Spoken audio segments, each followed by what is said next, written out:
Doctora Yvette here to let you know that you are about to enjoy another replay today. As I record my little intro for this replay, I am wearing a heating pad on my shoulders and my neck, and I'm wearing hand braces because my body is feeling it, y'all. And if you, like me, are someone who has to get work done while not feeling your best, while not feeling great physically, mentally, or spiritually, then you'll want to tune into this episode. Even if you've listened to it before, I encourage you to tune in because some of these things are great reminders. They're even reminders for me. Even though I do this work for a living, I still sometimes have to go back to my old episodes to remind myself of the things that I can always revert back to help me to once again survive in this very, very tumultuous and scary world that we're living in. So check it out. Let me know what you think. Leave me a comment, send me a DM, send me an email, leave a review. You know, I always mention that. And yeah, I appreciate you for listening. One of my biggest pet peeves when it comes down to listening to a productivity expert or reading one of their books is that there's this presumption of what the reader is like. The reader is typically expected to be non disabled, they're expected to be white, they're expected to be middle class, they're expected to have access to a lot of different types of resources. And I often don't find myself relating to the author nor to the tips that they offer because they don't seem flexible enough or customized enough to meet my needs. And so, over the years, as someone who is disabled, who is neurodivergent, who is autistic, who has several chronic illnesses, I have had to learn to adapt these strategies to make sense for me. And so for today's episode, I thought I would share some of my top productivity tips that are neurodivergent friendly and that are spoonie friendly.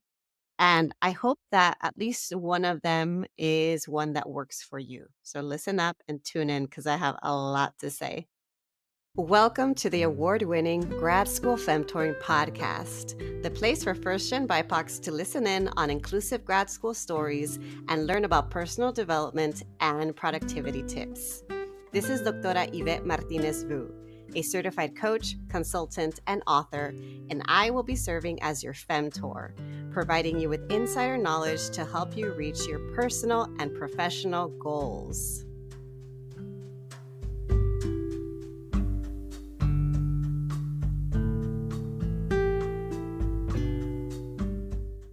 Welcome back, everyone, to another episode of the Grad School Femtoring Podcast. This is your host, Doctora Yvette. I'm a grad school and productivity coach, consultant, author, and speaker. And I just want to say Happy New Year to everyone that's listening today. I appreciate you taking your time to tune in.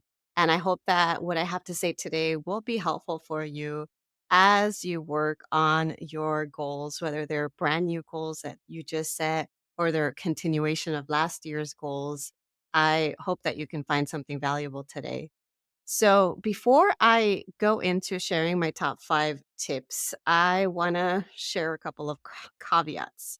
So, the first warning is that even though I'm sharing spoonie and neurodivergent friendly productivity tips, this doesn't mean that it's necessarily going to work for you.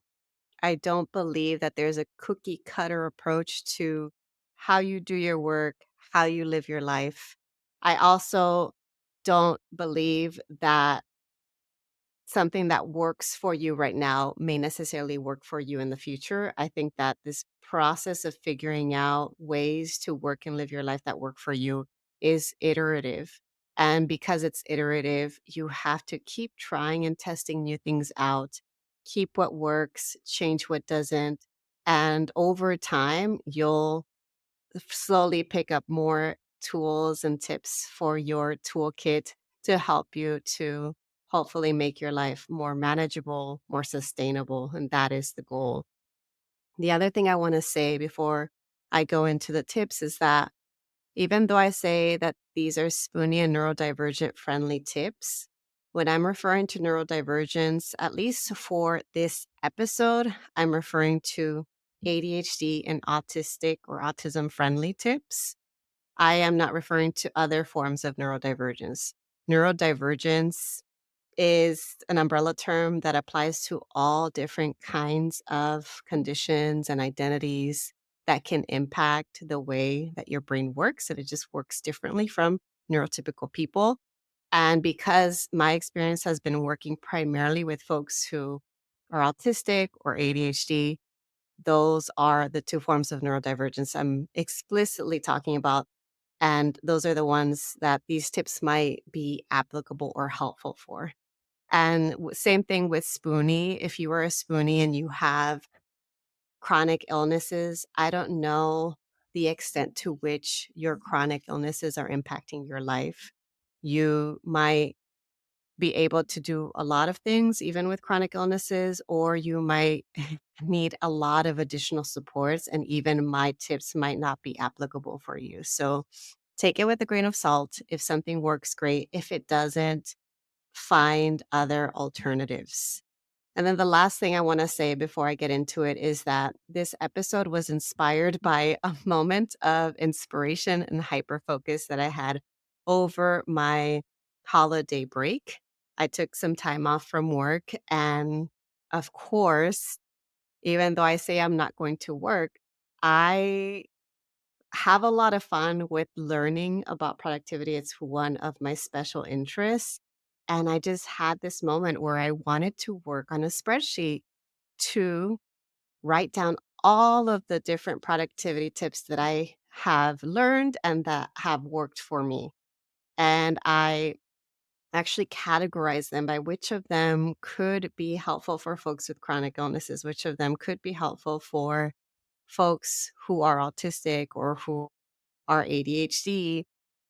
And I also included the different executive functioning skill that it could assist with. So is it going to help you with task initiation? Is it going to help you with working memory? Is it going to help you with motivation?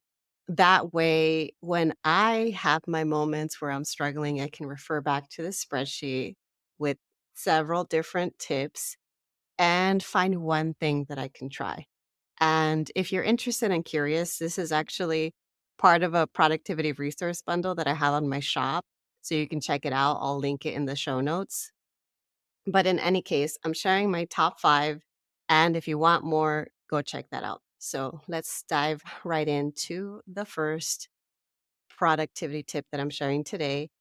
And this is one that I have talked about before and dedicated an entire episode to. And this is to complete tasks by energy. In episode 144 of my podcast, I actually talked about the ABC method of productivity, and that is an energy management strategy. So, by energy management, it means that you want to take a look at your task list and identify which of the tasks take up the most energy, which ones take up less energy, and which ones take up the least amount of energy. And then you can rank them A, B, and C.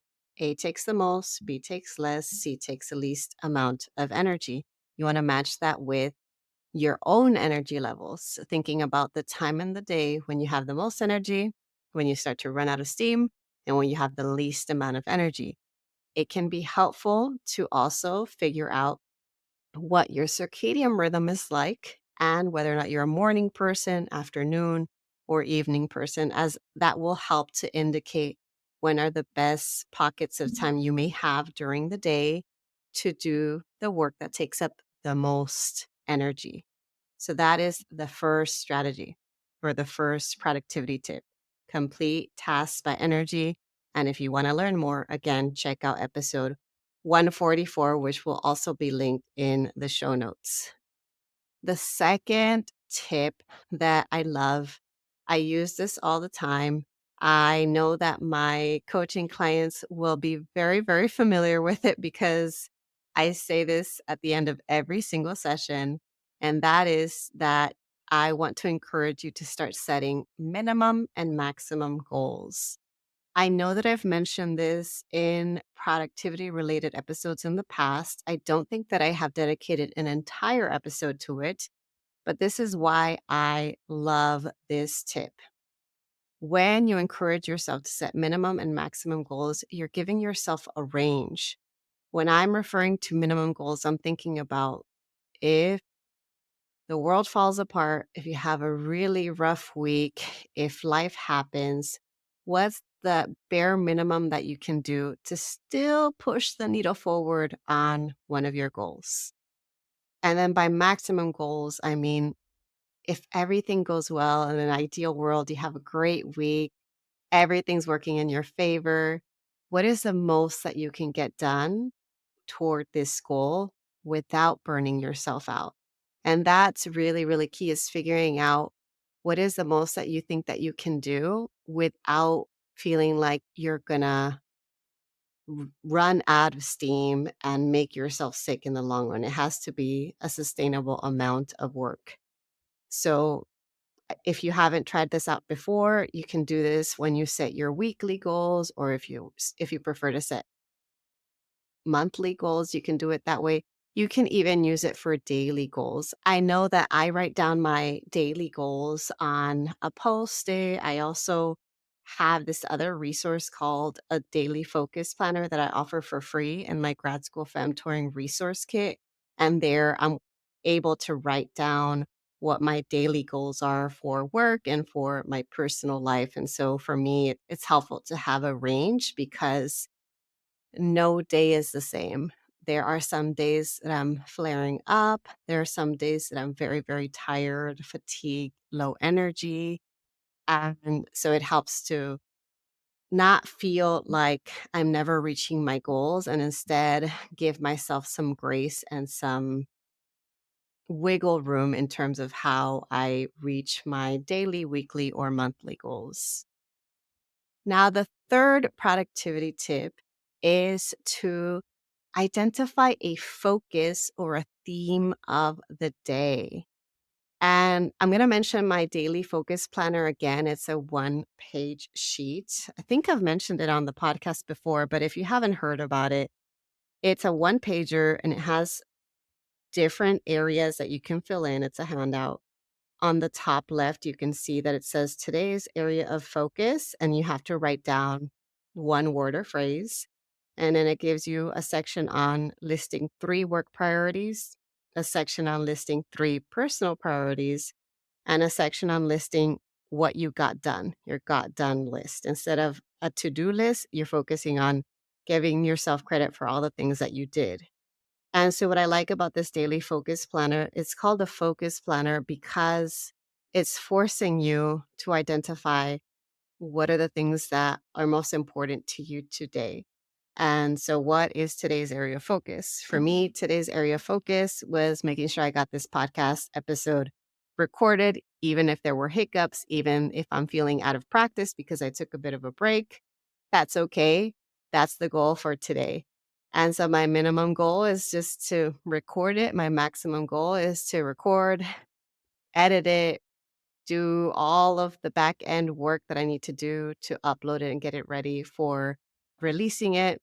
But in any case, going back to that productivity tip of identifying one central focus or theme of the day, this can be incredibly helpful because some folks don't do well with time blocking or with listing out every single thing that they're going to do on a planner, on a calendar. It feels restraining. And if that's you, then if you can identify a focus and say, you know what, if I at least touch this area because that's the focus for today, that can help you to make progress without feeling so limited and constrained by, again, time blocking or writing down what you're going to do every single hour. Now, tip number 4 has to do with organization.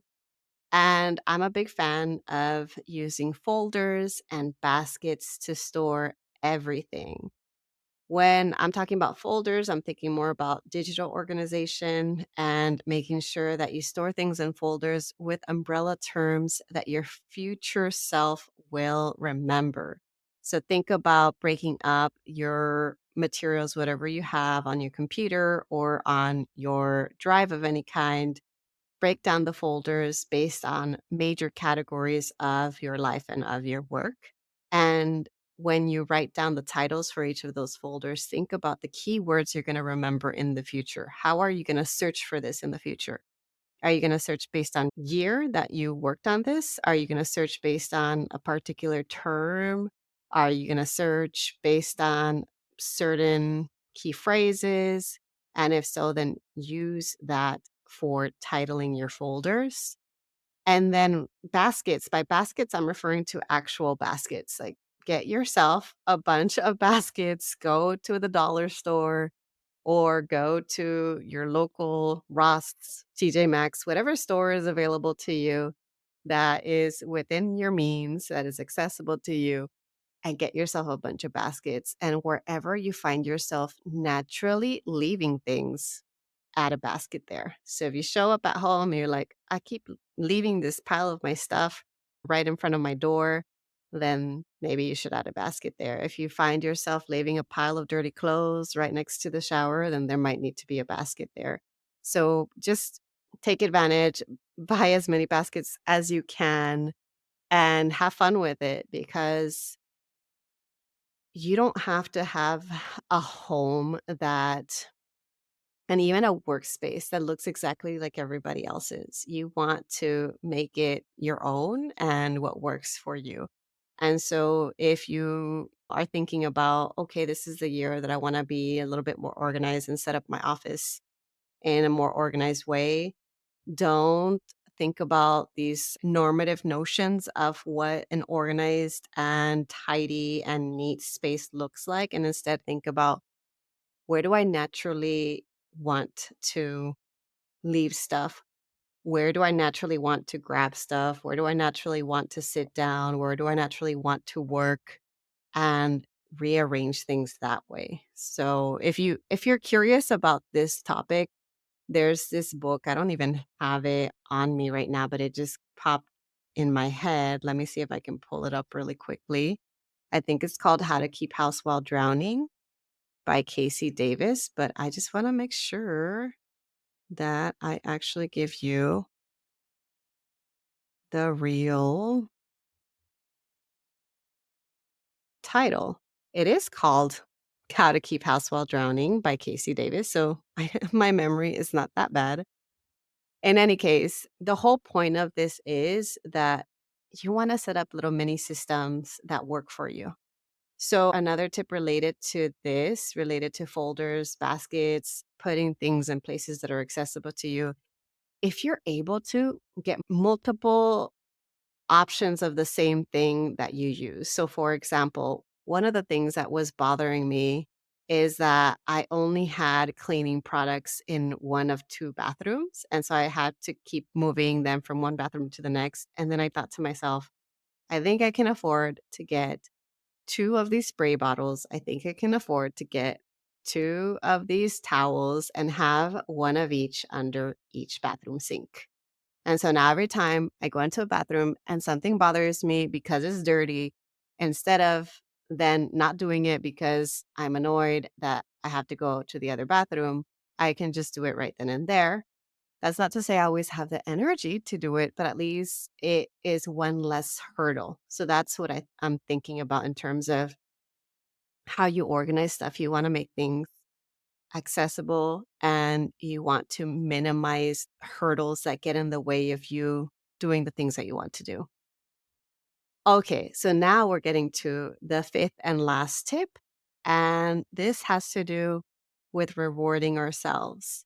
If you're someone that struggles to celebrate yourself, to reward yourself, please know that you're not alone. I still kind of sort of struggle with this. It's something that I'm actively working on.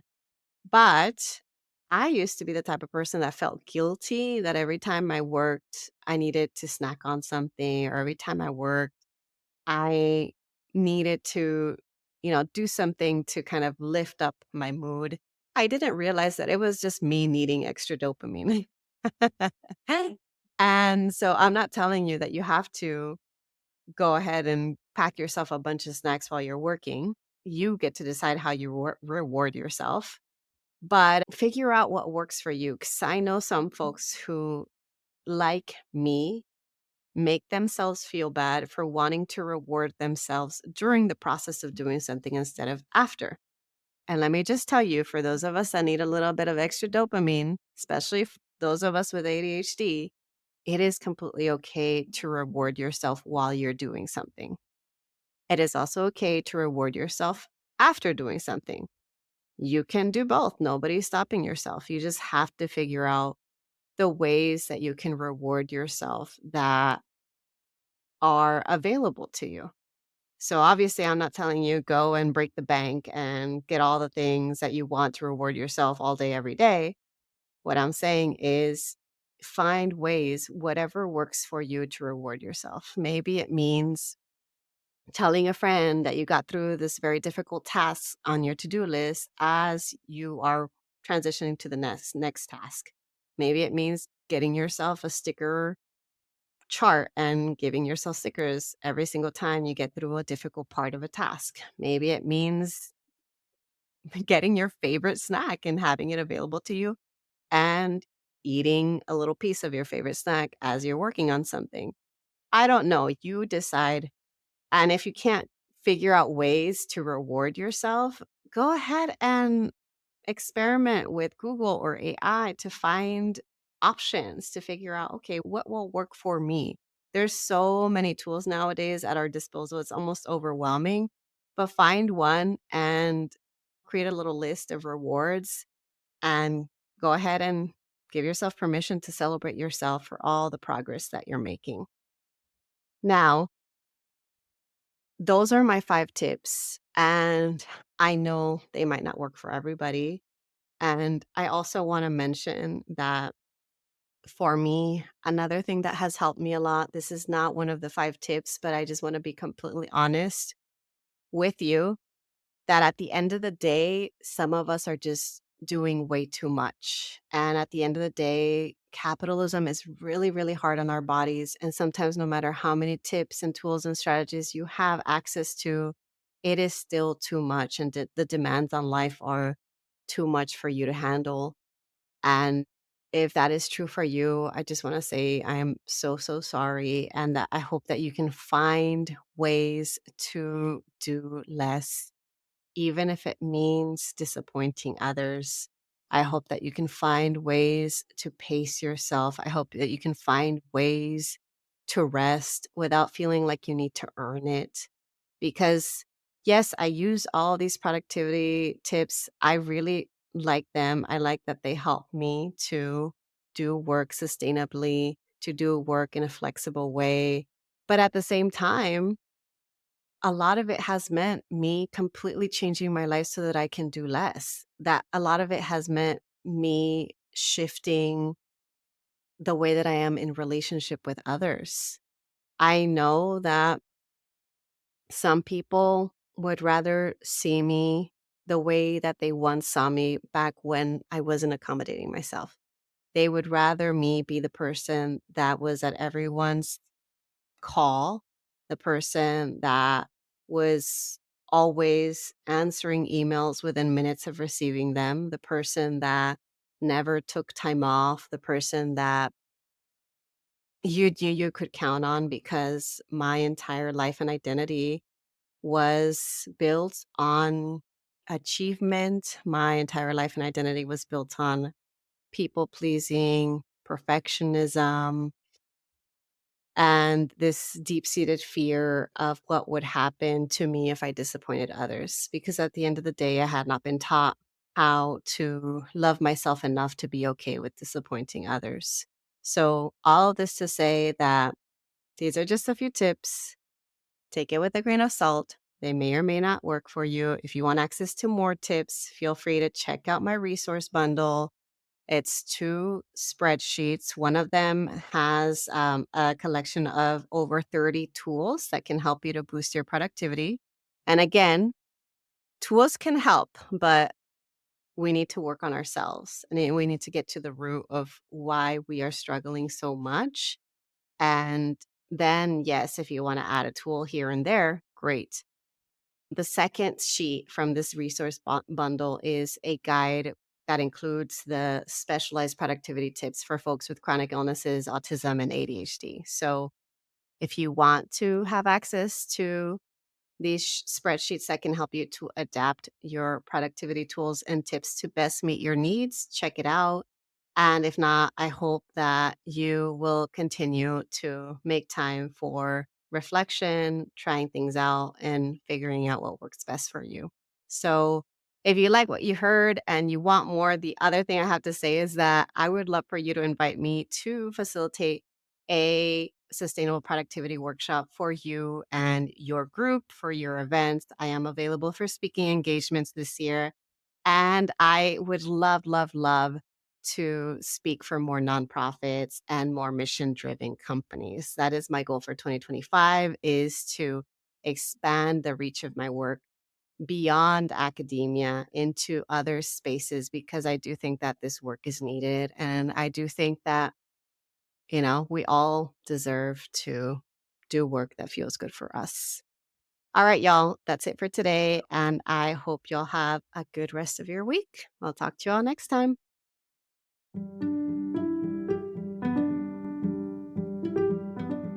Thanks so much for listening. If you liked what you heard, here are 3 ways you can support the show.